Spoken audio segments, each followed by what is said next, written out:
Selamat sore semuanya rekan-rekan media. Hari ini kita kedatangan keluarga almarhum Vina. Yang pertama sebelah kiri saya adalah siapa namanya? Marliana, kakak almarhum. Hah? Marliana. Marliana Marbun. Marliana. Gua kira Marbun, soalnya istri gua markanya Marbun. Marliana ya? Iya. Kakak kandung almarhum. Iya. Ya, kakak kandung dari Vina. Iya. Bapak? Siapa?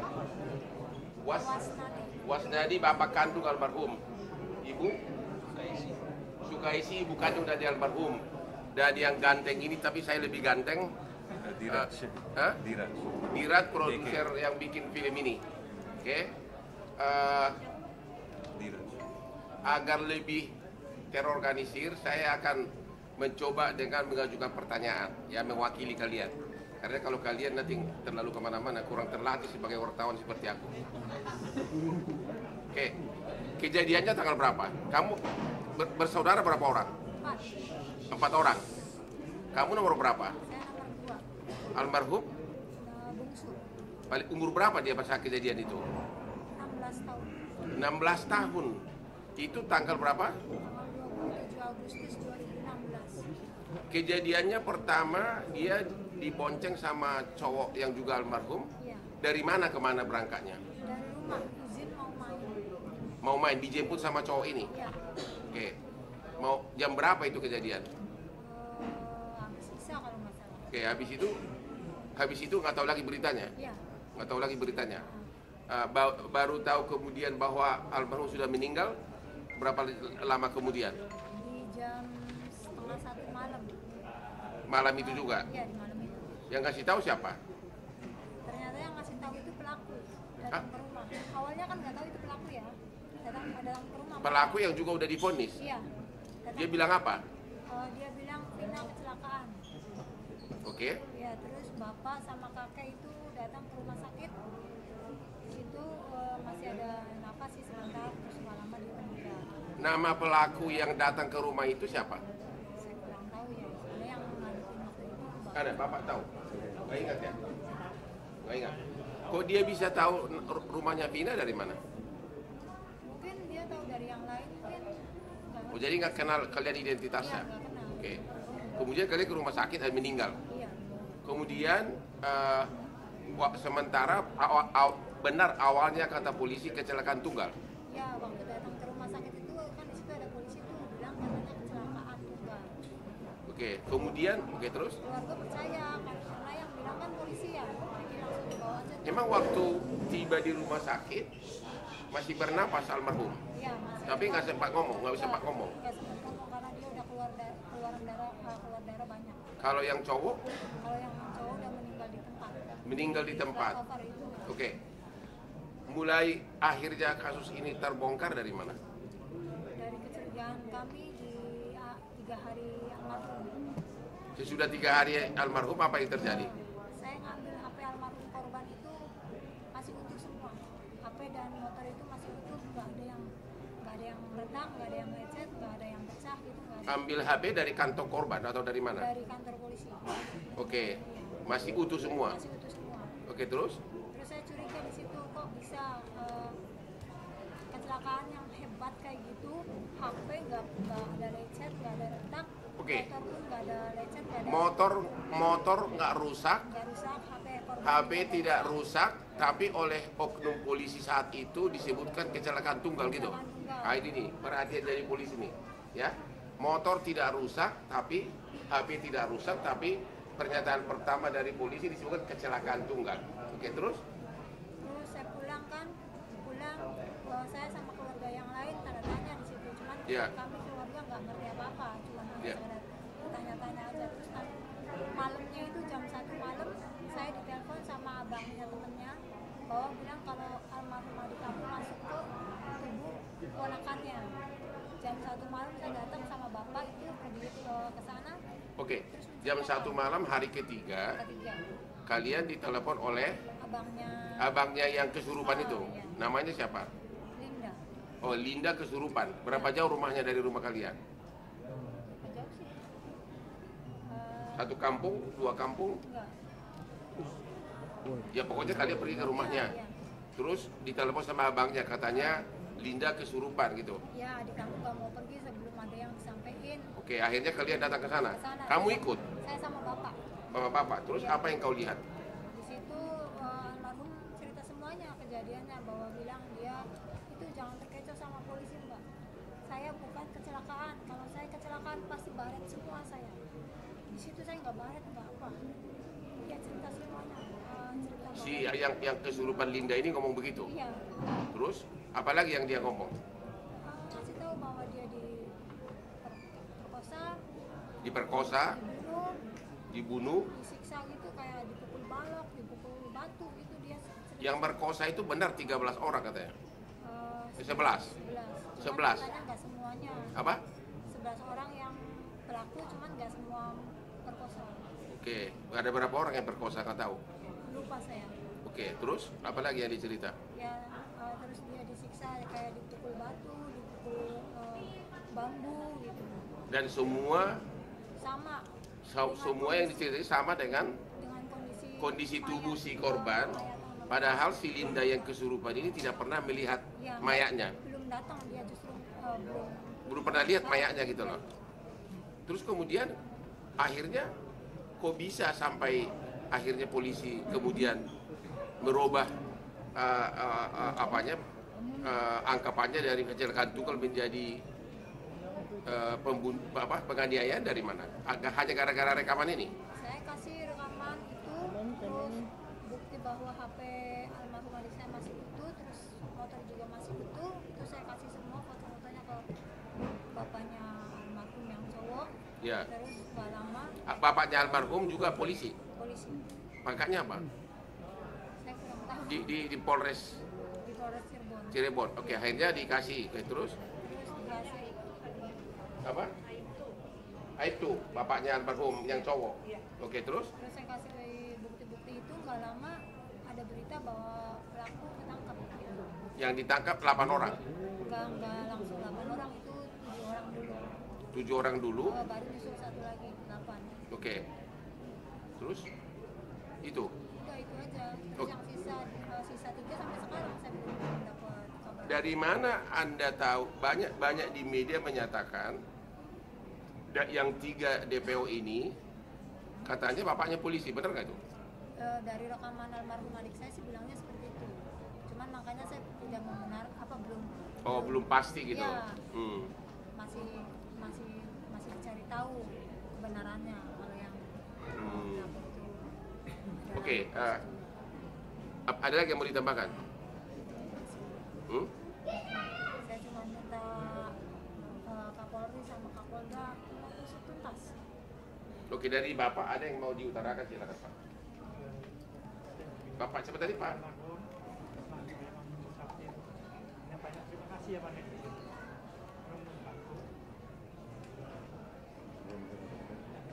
Dari Ibu, apa himbauan ke polisi? Kuat ya suaranya? Ya.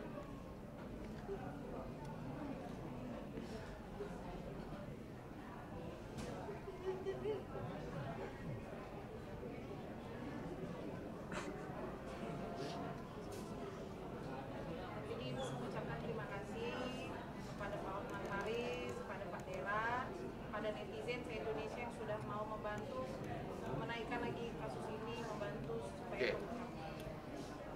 Tadi saya telepon sama apa pakainya? Itu siapa? Yang polisi tadi? Kanit Pak. Ya, siapa namanya? Denny. Tadi saya bicara dengan Kanit Ya, Denny di Polda Bandung. Jabar. Ya di Bandung, bukan di Tomohon. Ya. Polda Bandung ada hal yang menarik pernyataan dari si Denny ini, Kanit dari Polda Bandung. Dia bilang kasus ini rupanya sudah dilimpahkan dari 2016 ke Polda dari Polres Cirebon. Nah, yang menarik adalah hampir semua 8 orang yang ketangkap ini pada saat di BAP pertama menyatakan ada 3 orang lagi pelaku. Oke. Semua ada di BAP. Ya. Tapi kemudian berubah, ya. Kemudian berubah sesudah Pauline pakai kejaksaan, mereka merubah BAP-nya. Ah, itu satu. Dari segi logika manusia normal pun nggak mungkin 8 orang itu ngarang cerita bersamaan di awal-awal pada saat ditangkap, ya kan? Berarti benar itu ada 3 orang, ya, dari penafsiran kita sebagai ahli hukum. Karena pada saat di BAP kan terpisah, hampir semuanya mengatakan ada 3 orang lagi. Tapi pada saat dilimpahkan ke kejaksaan, mereka merubah BAP sehingga diduga ada pengaruh di sini. Ada pengaruh di sini sehingga 3 orang ini bahkan sampai sekarang seolah-olah alamatnya tidak jelas, padahal itu harusnya di BAP itu ada, ya. Dan jadi himbauan kami kepada Bapak Kapolri adalah ini ada sesuatu yang tidak beres di penyidikan di awal. Kalau 8 orang pelaku sudah menyatakan ada 3 orang lagi sebagai pelaku yang lain dan itu bersamaan semua dalam BAP terpisah, ya, nggak mungkin itu karangan, nggak mungkin itu koinsiden. Tapi kemudian kok bisa di BAP berikutnya pada saat di BAP akhir, pada saat pelimpahan mereka merubahnya seolah-olah menyangkal bahwa keterlibatan 3 orang ini, ya. Yang kedua, pada saat ini produser Diraj pada saat mau syuting, ya, boleh diceritakan nggak ada oknum polisi yang datang menghalangi agar jangan dilanjutkan syutingnya? Ya, saya pada saat itu nggak ada di lokasi, tapi kebetulan tim saya yang bilang, dan sebelum datangi saya datangi ke keluarga dulu, ya. Menatakan apa? Bilang apa? Oknum polisi bilang apa? Dia mengaku polisi dari mana? Dia nggak bilang sih dari mana, cuma dia bilang info aja. Pakai seragam atau pakai apa? Nggak pakai baju bebas. Baju bebas. Ya. Oke. Dia bilang kenapa disetujuin bikin film? Harusnya jangan, nanti bikin jelek polisi. Jadi nggak tahu pasti apakah dia polisi atau intel polisi. Tapi dia mengatakan bikin nama jelek polisi. Dia bilang begitu. Ya. Nantinya image-nya jelek. Saya bilang saya tidak menjelekkan, saya bicara jujur. Memang 8 tahun sampai 8 tahun sekarang 3 ini kemana? Kabarnya seperti apa? Gitu. Saya tidak bermaksud untuk menjelekkan. Kalau yang datang ke lokasi syuting, Ya, tim saya. timnya dibuka juga agar dilarang juga untuk Ya, syuting. salah satu. Nah, berarti ini semakin menguatkan ada orang yang tidak ingin identitas 3 orang ini terungkap. Jadi himbauan kami kepada Bapak Kapolri dan Bapak Kapolda Jabar agar kasus ini dibuka ulang, penyidikannya khusus terhadap 3 tersangka, dan agar diamankan semua BAP dari 8 terpidana ini yang menyatakan bahwa 3 orang pelaku ini yang sudah DPO terlibat. Ini pasti ada pengaruh besar dari oknum aparat di daerah Jawa Barat ini, ya, karena 8 orang pelaku menyatakan ada 3 lagi pelaku, tapi kok bisa mereka merubah BAP-nya bersamaan lagi merubahnya? Ada apa? Kita sebagai ahli hukum udah tahu lah, nggak usah pakai ahli hukum, orang biasa pun tahu itu. Kalau rame-rame mengakui ada keterlibatan 3 orang, itu bukan karangan, itu bukan koinsiden, dan nggak ada alasan mereka untuk ngarang, ya. Jadi himbauan kami agar kasus ini khususnya identitas 3 orang ini bisa ketahuan, agar keluarganya mulai dipanggil untuk di BAP. Bila perlu semuanya narapidana ini di BAP ulang, ya, di BAP ulang untuk mengetahui 3 identitas ini, 3 identitas yang DPO ini, karena ini sangat menyentuh rasa keadilan kita di Indonesia ini. Masih ada lagi nggak? Ada yang mau diterangkan lagi? Ya, jadi intinya kalau saya bicara dari film, intinya kalau nggak ada film ini kan kasihan keluarga. Udah 8 tahun kasus sudah terkubur, ya. Dan dengan adanya film ini bisa didampingin oleh pengacara top, ya kan, dan Polda Jabar juga udah beri statement kemarin. Semua dorongan dari netizen. Awal saya ketemu kalian kan tidak bisa senyum seperti sekarang. Jadi intinya ya itu itulah, semoga keluarga mendapatkan Itu keadilan. filmnya udah tayang ya? Lagi jalan, lagi tayang Pak. Di Jakarta kapan? Lagi main. Lagi main di bioskop mana? Saya di sini ada nggak yang cocok dari Asprigo untuk nonton? Ya, lagi main. Udah, Yang baju merah? ya. Udah 6 hari Pak. Udah 6 hari ya, oke. Jadi 7 hari. Ya. untung dulu dong. Oke, namun demikian, tentu tetap terima kasih karena gara-gara itulah kasus ini, pengais keadilan ini. Bayangkan coba, mereka sendiri nggak tahu kejadiannya. Mereka kok waktu pertama kali disebutkan kecelakaan tunggal, yang mengatakan itu adalah oknum polisi, padahal motornya nggak rusak, handphonenya nggak rusak. Jadi dari awal ini sudah ada suatu kurang seriusan penanganannya. Tapi perlu dijelaskan bahwa polisi minta diotopsi kan Dari pihak pengadilan. dari pihak pengadilan, diambil lagi diotopsi. Diotopsi ya? Iya, karena itu ada dalam cerita film. Oke, terus gimana coba? Jadi waktu yang memerintahkan otopsi itu siapa? Dari pihak pengadilan katanya sudah otopsi biar pernyataan menguatkan pernyataan bahwa memang di dalam kemaluan korban sudah ada sperma. Jadi diotopsi sesudah berapa lama meninggal? Otopsi 9 hari. Oh, bukan pengadilan tuh. Oh, berapa yang merintahkan siapa ya? Pokoknya ada perintah otopsi, 9 hari dia sudah meninggal. Iya. Oke, kan belum sampai ke pengadilan. Tapi akhirnya diotopsi benar bahwa memang adalah bukti penganiayaan ada, termasuk pemerkosaan juga ada. Oke, sekarang silakan bertanya. Dari mana? Oke Bang, dari Paragram Bang. Nah, Saya mau pertama, kalau mengumumkan DPO harusnya nggak boleh samar-samar dong. Ya, jadi itu yang kami himbau lagi kepada Polda Jabar, tolong segera dilakukan. Makanya saya bilang tadi penyidikan ulang. Karena apa? Hampir dalam semua tindak pidana yang DPO, apalagi orang Indonesia, dia selalu pulang ke keluarganya, selalu menghubungi keluarganya. Jadi kalau identitasnya tahu, jejak digitalnya gampang didapat. Apalagi 8 tahun. Contoh nih, ini ada contoh nih. Ini tidak pidana kekecilan. Waktu restoran kita Hotman yang di Tajur Bogor, manajernya bawa kabur uang penjualan 2 malam 110 juta. Dia dari pindah dari hotel ke hotel, sesudah dia terlibat judi online. Ketahuannya dari jejak digital. Dia mesan nomor baru dan sebagainya, pakai nick KTP yang lama sama emailnya, itu bisa langsung kesambung ke Polres Bogor. Dari situ ketahuannya, hanya gara-gara memakai email dan nicknya dia untuk, saya nggak tahu apa dia pesan nomor baru atau tidak. Makanya dari dia bilang tadi bahwa bagaimana bisa mengumumkan DPO kalau belum tahu identitasnya. Yang kedua, harusnya kan kalau memang sudah tahu, keluarganya dipanggil agar ketahuan, ya. Itu jejak digitalnya itu bisa dapat dari keluarganya. Tapi kalau siapa yang di DPO kan nggak tahu, ya kan? Ya ini yang saran kami kepada Polda Jabar, tolong agar BAP yang pertama dulu, di mana waktu si 8 pelaku ini yang sudah narapidana ini mengaku, itu dikumpulkan semua. Dan juga bila perlu di BAP ulang sebagai saksi mereka ini. Ya, itu. Yang kedua apa tadi?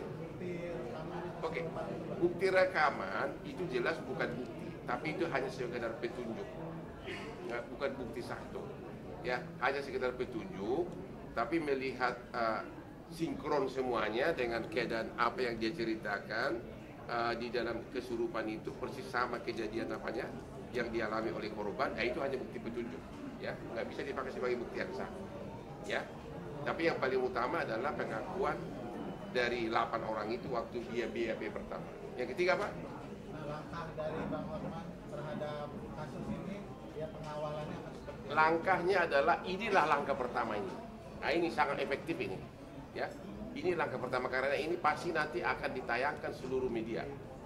Dan juga pertama barusan saya baru 5 menit ikut sudah langsung dapat informasi bahwa itu barusan dari penyidik gitu. Ya, kita akan kawal terus, kita akan surati terus. kita adukan terus sampai akhirnya orang-orang Polda melaksanakan tugasnya secara profesional. Yang lain? Bang, aku bertanya sama keluarganya. Ya, siapa? Bapaknya Vina. Tadi saya sempat mendengar Dari otopsi itu dari pihak kepolisian, nggak tahu pihak kepolisian, nggak tahu pihak pengadilan, saya nggak ngerti lah. Pokoknya memang ada perintah untuk otopsi di 9 hari itu. Terus yang kedua jadi apakah dari Polda Jabar sendiri sudah ada upaya untuk mengungkap 3 pelaku yang ini yang masih buron ini? kemarin Polda datang ke rumah sih bilangnya sedang diusahakan, sedang diupayakan lagi. Tapi tadi Polda Jabar sudah menunjukkan 3 DPO, katanya identitasnya sangat kabur ya. Iya, bahkan cuma kayak pakai lensa hitam gitu doang. Nanti kalau abang mau lihat Gitu ya, coba nanti kita ya. Oke, jadi Berarti masih dipertanyakan. Itu tadi makanya dalam melalui ini kita menghimbau agar Polda Jabar memulai lagi penyelidikan terhadap 3 orang ini. hasil otopsinya dari 9 hari itu kenapa sih baru 9 hari meninggal baru adanya perintah untuk otopsi gitu? Terus hasilnya seperti apa otopsinya?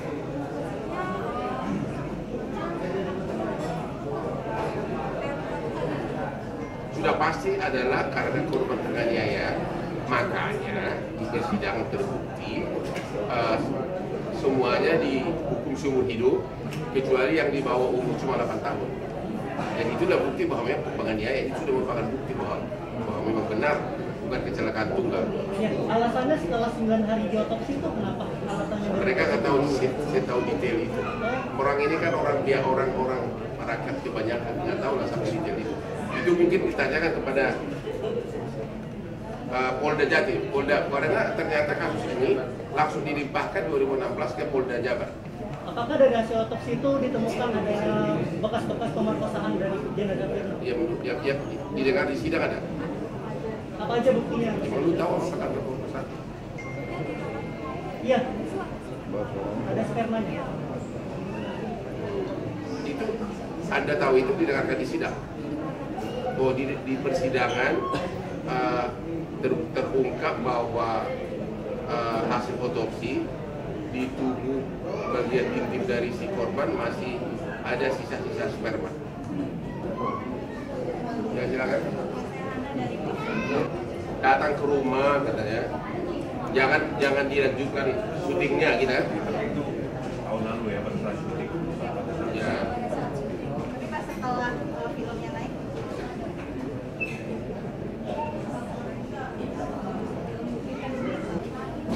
Almarhum Vina sama almarhum Eki berteman atau pacaran? Oh, pacaran.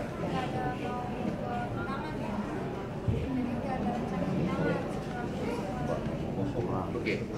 Ada nggak dari pelaku ini yang cemburu atau cintanya ditolak atau apa?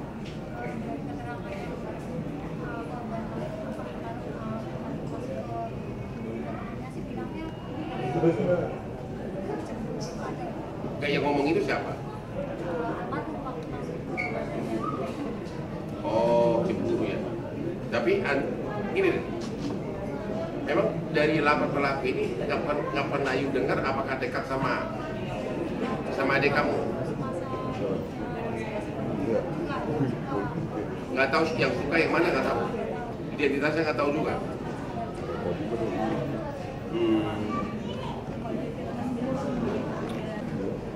Bang akan menghadirkan keluarga Eki itu nggak sih Bang? Apa? Selama ini kan yang pihak temannya Vina itu kan nggak pernah keluarganya dihadirkan. Mungkin nanti ini kan baru pertama kali, ya kan? Jadi ya gua nggak tahu sama ada mungkin akan datang nanti menyusul, ya. Karena ini baru pertama kali aku pun mulai ikut ini karena udah nggak tahan.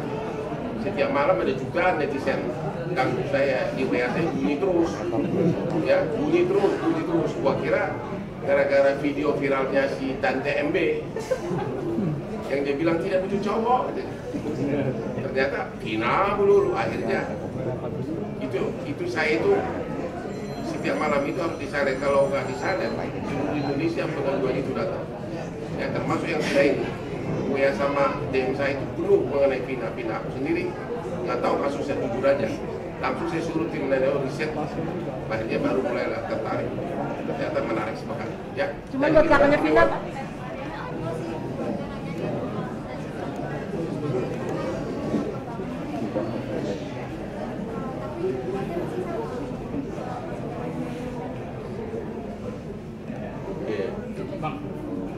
Ya. Beralih dari CNN.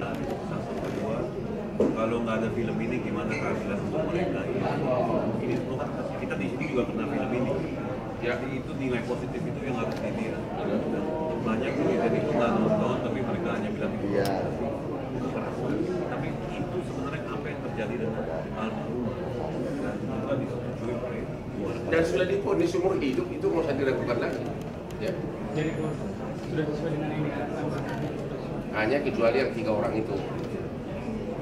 Kan udah seumur hidup, berarti benar-benar itu sudah pembunuhan serius. Kalau seumur hidup, kita dulu. Kalau seumur hidup berarti oleh hakim itu dianggap pembunuhan berencana. Ya 340. Kita belum baca putusannya ya. Ya berarti kemungkinan besar ada hakim yang menemukan ada motivasi. Karena nggak mungkin seumur hidup kalau bukan pembunuhan berencana. Ya, karena berarti seumur hidup ya. Ya berarti kita harus cari putusannya. Masih ada? Berarti Emang jarak main. ada pelaku yang tiba-tiba tahu rumah kita itu. Ya mungkin kalau tahu atau dari awal sih nggak tahu. Karena memang almarhum itu nggak pernah main kalau ada yang sama. Nah itu makanya kita akan mencari putusannya dulu karena kenapa hakim menjatuhkan hukuman seumur hidup? Berarti pembunuhan berencana. Kalau berencana berarti kenapa? Itu loh.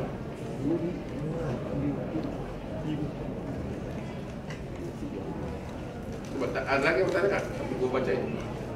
Silakan.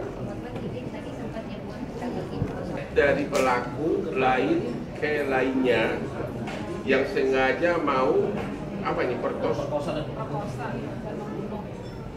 Ada bukti cek.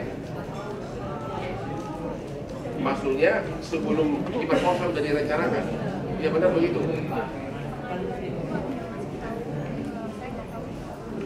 Kalau dengar sendiri nggak? Bilang apa?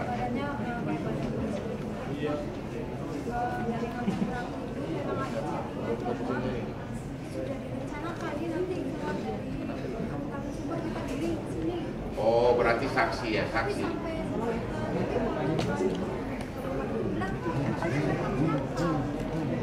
Cepet banget tuh. Cepet bang. Ya itulah, itu berarti hakim lebih percaya kepada direncanakan. Kalau nggak mungkin seumur hidup. Kalau itu cuma penganiayaan biasa nggak, paling 15 tahun. Ya, udah itu. Berarti memang jadi memang di sini kami melihat ada ketidakseriusan untuk mengungkap 3 pelaku ini. Ya, kelihatan jelas bahwa pelakunya 11 orang. Kelihatan jelas 8 pelaku itu mengakui keterlibatan 3 DPO ini. Tapi kemudian mereka membantahnya sesudah mau limpah kasus ke kejaksaan. Berarti ada pengaruh seseorang. Dan kemudian yang kedua, diumumkan DPO sekarang ini, ya, tapi identitasnya tidak jelas.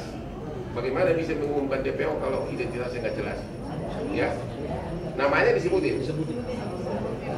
Namanya disebutin. Ada Peggy alias apa gitu. Alamatnya nggak disebutin. Maksud nama lengkap bang, kan saya kayak gitu. Nggak ada Peggy alias Ada apa. penyiperas.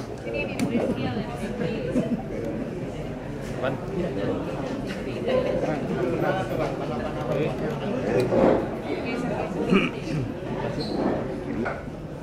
Di dalam pengumuman Humas Polda Jabar disebutkan di sini yang DPO-nya Peggy alias Perong, usia antara 22 sampai 30, jenis kelamin laki-laki warga Indonesia. Yang menarik di sini adalah bisa tahu Desa Banjarwangun, Kecamatan Mudu, Kabupaten Cirebon. pertanyaannya adalah apakah Bapak penyidik Polda Metro, Polda Jabar sudah datang ke desa Banjarwangun ini sebelum mengumumkan DPO? Ya, apakah Polda Jabar sudah mendatangi desa Banjarwangun, Kecamatan Mundu, Kabupaten Cirebon? Apakah benar si DPO ini memang dari asal sana dan keluarganya ada enggak? Itu kan gampang banget diteliti.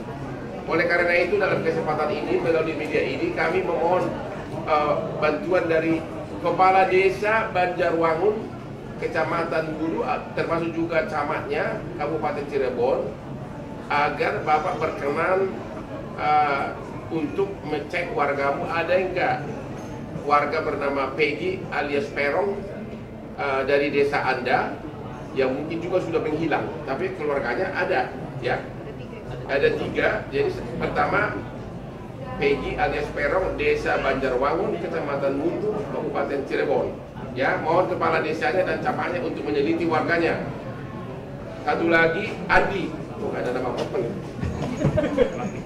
Andi, usia 23 tahun sampai 31, antara 23 sampai 31, laki-laki. Tepat tanggal lahir juga sama, desa Banjarwangun, Kecamatan Mundu, Kabupaten Cirebon. Mohon kepala desa, camat mencari, meneliti di desa kamu ada yang nggak pernah laki-laki bernama Andi. Satu lagi bernama Dani, umur 20 sampai dengan 28 diperkirakan. Sama juga dari desa Banjarwangun, Kecamatan Mundu, Kabupaten Cirebon. Jadi Bapak penyidik Polda Jabar, khususnya Direktur Pidana Umum dan Kapolda, tolong benar-benar penyidik segera mendatangi desa ini. Ini desa ini jauh nggak dari kampungku? Berapa jauh? 10 kilo, ya. Jadi gini, nama ini dapat dari siapa sama desa ini? Berarti ada kan diberkaskan? Itu loh. Ya kenapa nggak diturunkan tim ke sana? Bapak Kapolri, ini wargamu ini benar-benar menangis ini, Bapak Kapolri, kasihan ini. Nama desa TPO ini ada semuanya. Kenapa penyidik belum turun ke sana? Terima kasih.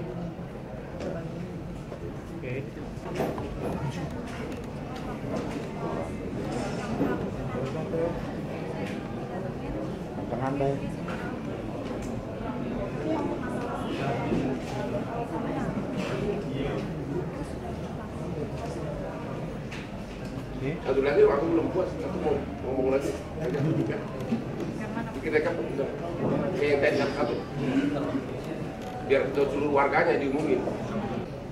Himbauan dari tim Hotman 911 dan juga keluarga almarhum Vina kepada camat, kepala desa dan seluruh warga desa Banjarwangun, Kecamatan Mundu, Kabupaten Cirebon. Ada 3 orang yang diduga sebagai pelaku penganiayaan menimbulkan meninggalnya Vina dan juga pemerkosaan, katanya berasal dari desa kalian, yaitu bernama Peggy alias Perong, Andi, dan Dani. Kalau memang 3 orang ini benar berasal dari kampung kalian, mohon segera dikasih tahu ke kepolisian dan juga kepada tim Hotman 911 di Instagram Hotman Paris Official agar segera dilakukan pencarian. Benar nggak 3 orang ini pernah tinggal di kampung kalian? Dan kedua, apakah keluarganya masih tinggal di sini? Keluarga dari 3 orang yang diduga pelaku pembunuhan dan pemerkosaan ini.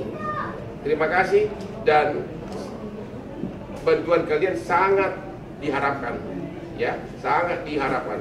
Ya, terima kasih.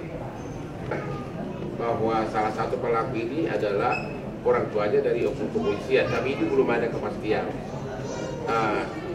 Terutama yang DPO ini, ya. Namun kita ada kecurigaan karena apa? Karena kok bisa gitu? Enggak, sepertinya masih kurang dilakukan penyidikan serius atas 3 orang ini. Jangan-jangan belum pernah ke desa itu, tapi DPO sudah diumumkan. Jangan-jangan, kita belum tahu. Kalau benar sudah diumumkan DPO oleh Humas Polda Jabar, tapi belum pernah ke desa itu, pertanyaannya, ada apa ini? Pasti ada sesuatu rumput yang bergoyang. Harus viral dulu, Bang. Ya makanya, kalau sampai Polda Jabar berani mengumumkan bahwa 3 DPO ini berasal dari desa ini, tapi penyidiknya belum pernah ke desa itu, minimum akhir-akhir ini, berarti ada pertanyaan besar, ada apa? Oke, sudah terjawab ya? Pengumuman resmi institusi penyebutan nama desa, berarti kemungkinan besar itu benar. Ya.